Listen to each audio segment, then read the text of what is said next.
morning, and welcome to Smokes and Bakes with Dan Levier. I'm your host, and this is the pilot episode on my YouTube channel. For the first episode today, we are doing a pumpkin pie cheesecake. So I'm just going to take a second and show you that I've got most of my stuff set up, which I always like to do.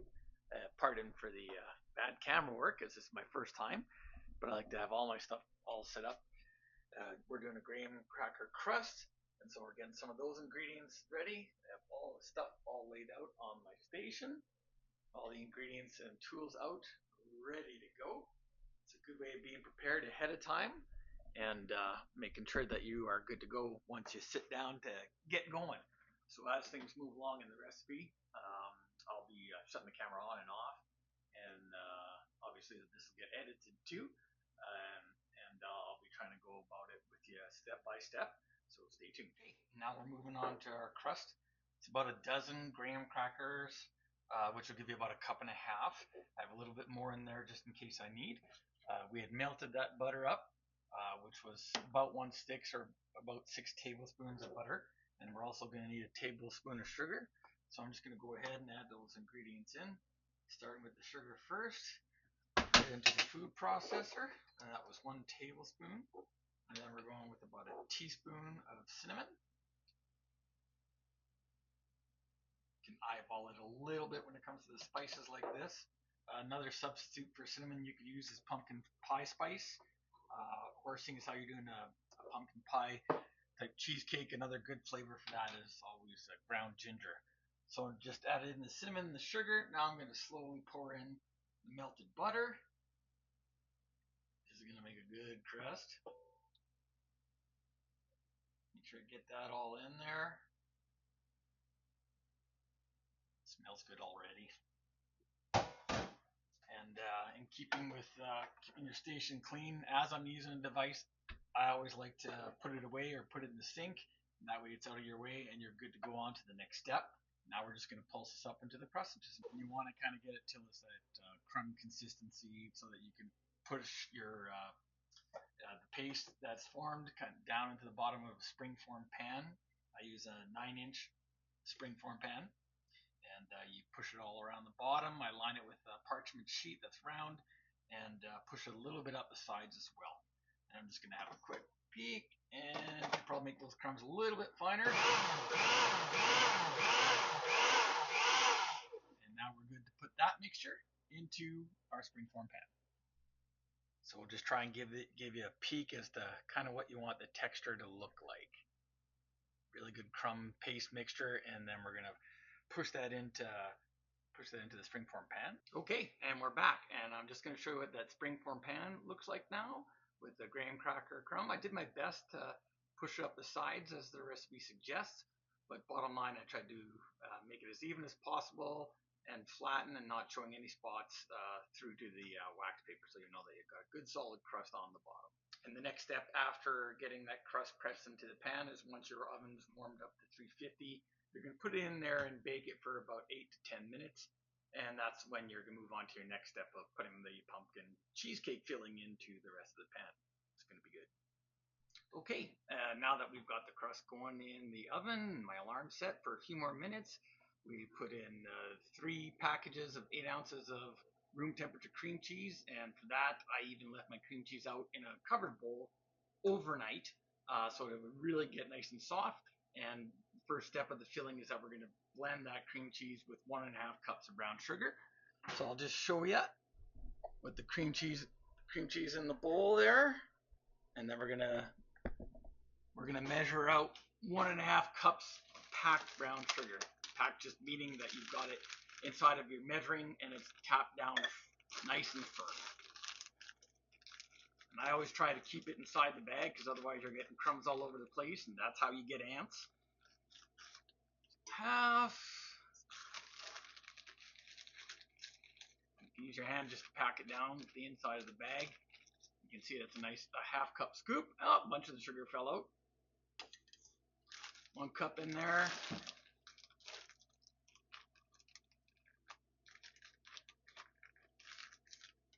And so that makes it about 1.5 cups. If you're a little bit over, that's fine. Don't sweat it. And now we're going to get this all blended up. Take us about 5 minutes. Now as you're watching, it's supposed to be a nice light and fluffy mixture. Within that 5-minute time period that you've got it blending, it's good to every once in a while take a tablespoon, scrape down the sides a little bit, so making sure everything blends really well. Okay, now we're working on the filling while the crust is cooling. So we've got about 1 3/4 cups of the pumpkin pie puree in there. We've got 1/4 cup of sour cream. I'm going to take 2 tablespoons of flour. If you're wondering why I'm sitting down in a walker at the young age of 52, because I was involved in a really bad motorcycle collision last year, and so prohibits my mobility and my ability to stand. And this is one of the I've fallen and I can't get up buttons, which I never thought I'd have at 52. But again, that's because I'm at a high stroke risk, and also because I'm at a risk for falls. So a lot of the time you'll see me in my videos, you'll see me standing and sitting. It's just because I have so much of a tolerance, but doesn't mean I can't get it done. Okay, so the flour, the sour cream, and the pumpkin pie mix is in there. And now I'm gonna, one at a time, crack 4 eggs. Goes in there. Took those out ahead of time, put them in a bowl. And again, that way it helps me to keep my station clean. Don't make a mess. I'm a little bit OCD. Crack my eggs in there 1 at a time. So you got all 4. Also got to get a little bit of salt in there and some pumpkin pie spice. Okay, 1/4 teaspoon salt. Put the spoon the right way up first to make sure it works. Oop, a little bit extra. That's not going to kill nobody. 1 teaspoon of vanilla goes in next. Well, you know what? Change my mind. I'm going to do the 2 teaspoons of pumpkin pie spice. Get that at Safeway. Really good in all kinds of baking.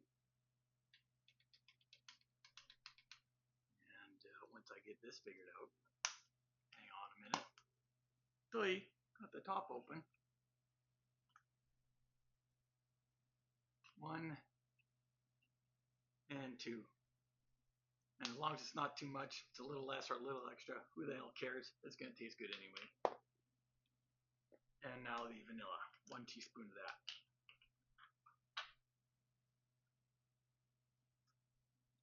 Vanilla gets added in pretty much all kinds of baking because it makes everything, like salt, makes everything else taste good. And now I gotta whisk this all up, but I'll give you a quick look of what it looks like in the bowl first. There you go. I know there's a spoon in there, and I said whisk, but I'm going to take that spoon out and whisk it all together. It can be a bit challenging sometimes working from a seated position, even though we've got a movable island here at home. And I've got to be careful having a blood clot in my neck, being a stroke risk and a fall risk. So doing too much work is no bueno. So I'm just showing you a little bit of, I should probably lift this up so you're not thinking anything bad. I am literally just mixing the pumpkin pie mix until it's really well blended. Then I'm going to put it over in the stand mixer bowl. Once it's all really well, oh my god, that smells good. Once that's all really well blended, it's going to go right in the bowl and got to mix those things together. Hello again. Okay, and now, as you can see, we are adding the pumpkin mixture into the stand bowl to mix with the cream cheese and brown sugar that was in there earlier. I don't like to waste any little bit. I'm always scraping the bowls. Not sure if this stuff is, you know, they used to always say that you can't eat raw cookie dough, that's bad for you. I don't know if pumpkin pie puree that hasn't been cooked isn't, but we'll see. I'll let you know. Yum, that's good. Okay, you can hear that I've got the stand mixer bowl going. Just takes a few minutes to mix everything all, make sure it's all really, really well incorporated. And again, every once in a while, you're going to want to stop to get all the stuff that's gathered up on the sides of the bowl. Scrape it down at least once. Another good tip too is when you're using your stand mixer to always make sure that it's in the lock position before you turn this on. Disaster may strike if you don't. And start off at a low speed, even if it says medium or medium high. Then see how the stuff inside the bowl reacts, because you don't want to spraying it out all over the place. And once you make sure you got it at a good speed, again, you just make sure everything's really well blended and scrape down the sides.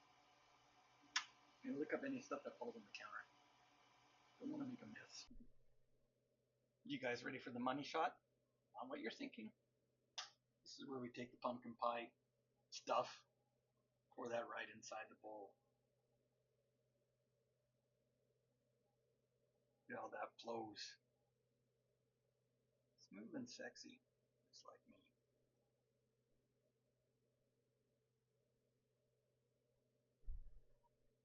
Springform pans. Not sure if you could do this in another kind. Absolutely beautiful. Get all that mixture in there. Again, I don't know if you saw, my graham crust was probably about 4 minutes too long. It's not black, burnt. It's pretty dark brown. And I can smell the difference. But we're gonna give this a go anyway, because I'm not gonna redo another batch just for the sake of it being perfect. Few things in life are perfect, so don't worry about it. Tastes good. It's all right. Okay, I got about all that stuff scraped out of the bowl.